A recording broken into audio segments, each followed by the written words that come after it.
But we talking about practice right now. I've been chasing all my dreams, failing isn't meant for me. Fuck all of this foolery, this should be my destiny. The closest ones ignore your cries, guess the sun don't always shine. Least I know I always tried, nothing happens overnight. I've been chasing all my dreams, failing isn't meant for me. Fuck all of this foolery, this should be my destiny. The closest ones ignore your cries, guess the sun don't always shine. Least I know I always tried, nothing happens overnight. I do my dance find out that I'm this particular body proportion, and so because I'm a little bit shorter, the pants are going to be a little higher up the waist, or I'm a little bit taller, a little lower at the waist. That makes the legs look elongated, or the lack thereof, or there's a balance. And I'm going to be able to wear this with khakis, and I'm going to have chinos, and I'm going to know this place for like nice scarves. How does my sister know more about ties than some of the gentlemen I know? You know what I mean? guys, this one has come with pure violence. But this claim is valid, by the way. Because, okay, me personally, the route I will take out of this is my outfits were mainly sports-centered. Now that we are exiting that era and, onto other things in life. And you throw up, you throw in a couple cute pieces, like the Nigerian shirt was cool. I like that you represented Kenya with the what you call this? There's the Kenyan jerseys that people have. I still need to cop one of those. And when I do, I'm going to try to get a couple and like even just like frame them in a freaking glass. Because like they're so iconic. I wanted to play for Kenya.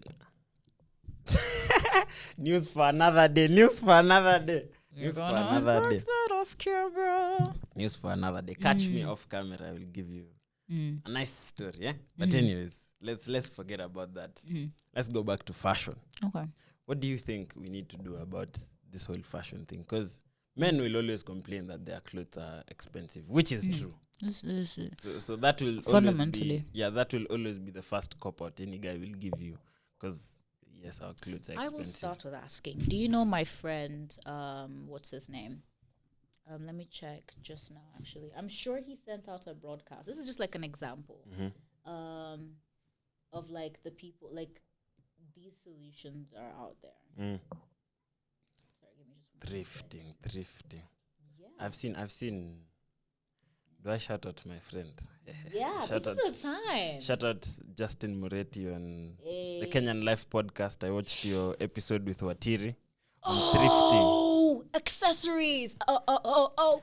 But thrifting is also cheaper for women than men. So I mean, but who are you thrifting with? Because if the guys are getting accessories, you can shop with the Watiri.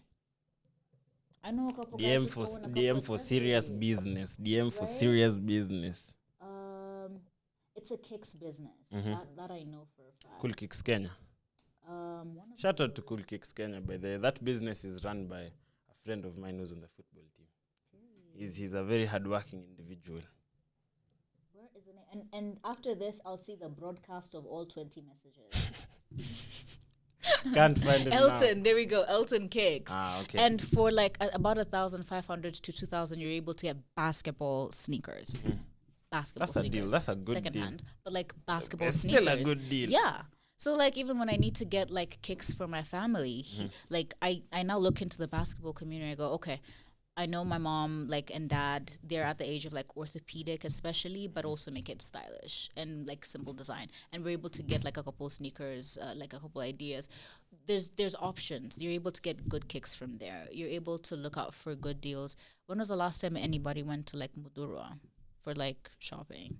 Before we say that everything is expensive, there's places in town, Biashara Street. When's the last time we went there? There's places I don't like going to town. I don't like going to town. Fika, think twice. One. Sawa, you and I am being lazy. Think twice, you and I am being lazy. Sawa, there you've got me. Like, these opportunities are there, but it's easier to complain, and that speaks to a different like school of thought and the culture of like it's easier to say, but it's such a hassle. It's like, but have you looked? You know. What have you done so What far? have you done? But there is the cost challenge, but ultimately, what I would like say is to start from what you have. If you don't know how to work with what you got, it's gonna be a bit rough for you. It's a little bit of a challenge. Like you learning to style identity in the creative process is different for a lot of people. For some people, it's like the Asian minimalistic, very cool. I think we need like an injection of the Asian culture of style, even just a little bit, because We'll you'll see what we see can do how about that. yeah, because you'll see how like okay, I mean it's a little bit extreme, but the guys are keen about their skincare, they're keen about like their outfits, and like you can tell even like a guy feels a little more confident about themselves because of taking that time to care for themselves and like Wallahi. curated their identity. Wallahi, Man. wallahi, you are. Wallahi. Wallahi, you promise I won't be called gay. What do you mean?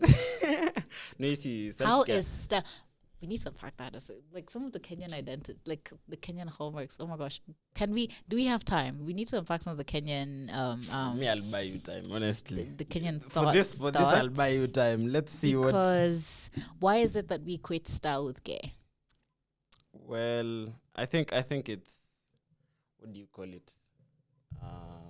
A fear of looking put together? No, not even fear. What do you call it when everyone gravitates to a norm? I guess you can call it that, gravitating to a norm. Everyone's The culture. yeah, everyone's so used to gravitating to like not showing out because like that's the standard. That if you try to show style, like even look at the minute someone like dresses in like something extra, And they go to town. the first thing everyone thinks is you're gay. But it's my styling choice. It's not. Even me, when I chose to braid my hair, it was Mara, there's a possibility, nini. But what does my You're hair? as straight as they come. I wonder. I fear. Wonder. You know, sometimes I sit down and I wonder. But that's a whole other. We're not here to talk about yes, we are not yet orientations. Yes. But the style conversation and the style identity, and I think it's something that's been lost in translation, because one of the things you'll always see with people our dad's age is you look at a man, he definitely has either a good pair of khakis or dark pair of pants, and he's Leather going to jacket. have that with either a leather jacket or a blazer, and his shirt is always going to be tucked in. I can't tuck my With a shirt. belt. I was too used to being rowdy in high school. Used to walk around like gangsters in that school. But anyways, here we are. The world is teaching us that no one cares about your rowdiness. I mean, relatively so. The world needs some of the people who are going to be rambunctious and loud and break things for the rest of the world to be able to catch up to new cultures and new norms. The world is not fun if you don't break the rules. That's That's what I'll there's say. some rules that are definitely worth there's going to need to be that room for people who are going to break those rules. But now, like, circling back, there's going to be a need for and I'm not in the position to now like speak to the male community and say, hey guys, Ametuonyesha kaki bag. I Din, din, din, din. I think we hold on, calm down. But yeah, there's gonna need to be a point in time where people have that conversation. Maybe if I can, out of curiosity, ask, because this is like a thing for us.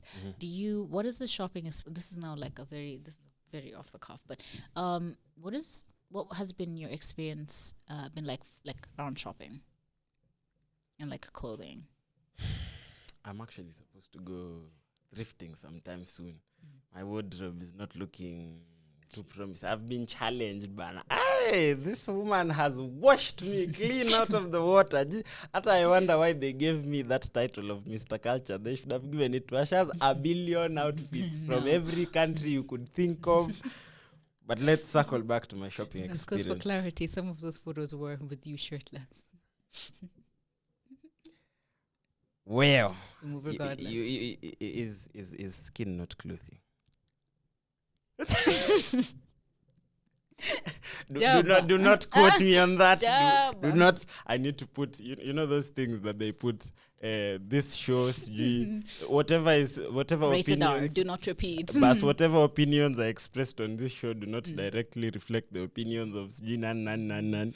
Bas. Tutaanza na hii. No, I refuse. Do you remember the conversation of people have to be able to stand behind what they say and they have to mean what they say? Sawa basi. Kwanza you cut my picture. They didn't post me when I was naked. I'm mad for that, by the way. Sorry, what? Cut. See, you wanted me to go full throttle. Sawa basi. Me, I'll play all day, any day. All right. But because we do not have time, we shall reschedule for another one. Let us go back to the Culture Week experience and your experience as co-producer and the food. Yeah. Let's close it off at those 3 points. Now that you mentioned food, I think I have something for you. I remember somebody had a flu. That is not supposed to be public information. Which one of us plays sport? Oh my God. Guys, my favorite Mkisi friend has just given me an apple a day that shall keep the doctor away. Period. Very nice, very nice. Thank you very much. Absolutely. So talk to me about the food. Yeah, we get to break bread one last time. The food was season finale was painful, I can't lie. I'm venting. I shouldn't be telling you all this, but here we are, yeah. Do we? No, I won't cry, I promise. Do we on par? No. We'll just sign up for joint therapy, it's fine. I think our therapist will need a therapist. So. Oh, she probably will. She'll be like, ooh, y'all got problems. It's serious, it's bad. Yeah. I mean, we had moments, because even like thinking about how we had like the Indian conversation and then the Indian vlog didn't come out. We had the Somali moment where like I was literally called up, we danced, and then after that we came, we're supposed to do food and then we didn't. But then also within the same conversation, we had the Nigeria moment where they even got like the VC to be able to come in. Hey, shout out to you for that one. Hey, that day on fire. The interviews, getting the VC. That wasn't me. That was what's Mariam. Mariam was able to get the VC for the Nigerian community, and then he was generous enough to be able to go for the Ghanaian one after that, and then those are arrangements for the DRC. To interview the VC is. We see what you are doing out here. We see. It's very kind of you, and I think we've had a very good working dynamic where you've allowed me to be able to be the noise maker that I've been. Do your thing. So I especially acknowledge and appreciate that. It's one of the things I wasn't able to say like on camera or like as we were filming, but definitely appreciated it and appreciated that we had such a strong team. And he's been so gracious with his time, with his knowledge, with being open to having conversation and dialogue with students, and then in tandem conversations with us as part of the TV team. And I think that especially has enriched the process for us who are learning to be able to have some of these conversations with people at the professional capacity of him as we learn and grow and we shape up. But also, I think the students are also able to get to see and hear firsthand from him. And I think that especially one of the things that I really like, I'm hoping we're able to follow up on, is he was curious about being able to tell student stories or to be able to tell about the extracurricular part of the student experience. That part of him being as intentional as he's been, and I'm segueing here just a little bit, but to be able to see how everyone has come together the way we have, it's a testament. It truly just is a testament to the quality of people, the generosity, the kindness, the intentionality, the brilliance of everyone who's been on campus and how everything has aligned for it to happen the way it has. For USIU TV, all I can say is the team behind USIU TV. Massive shout out to you guys. Wow, people out here doing the most. Like it's actually crazy. Because I had this conversation with Nick. Before, when this was still all on paper, and like you get to see what's been done now, like everyone's out there. People have, you even know who has cameras and where they're from and what they're here to do. Like we have a private log. Yes, it's a very holistic experience, especially for me. Like as a creative, I've gotten to learn so much from my friends. I've gotten to learn so much being on like the shows with you. Shout out to our producer, by the way, who disappeared partly there in between, but we were left with our co-producer here. Disappeared because she was on set and like doing work outside of the county. Serious business border. People. Like it's crazy. But we appreciate the experience nevertheless. It actually ended way too soon, if you ask me. But all good things have to come to an end. Unfortunately. So talk to me about the food as we close off. because you've told me about your experience as a co-producer, and like you had to step up in certain positions. You had to make certain decisions that either get to impact the show positively or negatively. Like push the agenda forward, and like at the end of the day, if they saw content, that work passed through your hands at some point. That's true. Because you were there for the majority of that thing. Sometimes I couldn't make it because that's true. Community service and how hectic that schedule was. Hopefully my lecturer listens to me. Dear lecturer, I've sacrificed my life for this shit. Favor, mercy, and grace. Please. Thank you. Nataka mniombe. That is all I can say. But yeah, just to close it off, I actually need to shout you out for the one take intros we're doing. You guys have no idea how much chemistry you need to have to pull off a one take intro with someone you were fooling around 30 seconds ago. That's right. Laugh. We'd say some off-cuff stuff, and then Kasha gets 3, 2, 1, action, and we roll up, and we're good to go. It was amazing. If they ever publish the BTS, my God, my employers. I'll be fine. My employers never find that BTS. Thank you. That is all I ask from you, my friends who are holding that BTS. We can discuss some monetary gain for you guys. Behind the tent. I mean, you could just ask to negotiate. Frankly, we're all students. Please just throw in a favor. Just do me a favor so that when I have a career, I will call you one day, and then we get to do this thing. But yeah, me, all I can say is the experience was wonderful. One regret I do have that I must mention is I didn't get to play Culture Week football. I have one more Culture Week remaining. Oh, so you better lock in. Like, get in the gym. Get back that membership. Get your physiotherapy going. Get your meals right. Meals is where things get tricky because after practice as an athlete, we've all gotten into a house, and the minute you sit down, that's it. Here's what I used to do in training season. I'd either cook in the morning or like cook the days that I get inspiration to cook, because it's not an everyday thing. You do it before going to the gym. If you have no food left, you do it before going to the gym and just kind of try to make time. If not, just buy food before going to train. Because even now, after you come from training, there's also gonna be everything looks nice. It's like the thing of African moms and telling us to eat before going to the store. Everything looks good when you're hungry and tired. Prepare before. When you prepare before, you're able to show up at the gym, and then you feel a little bit excited, which gets you a bit more dopamine of, I have food at home. So that helps. We did mention, or the question about food for Culture Week.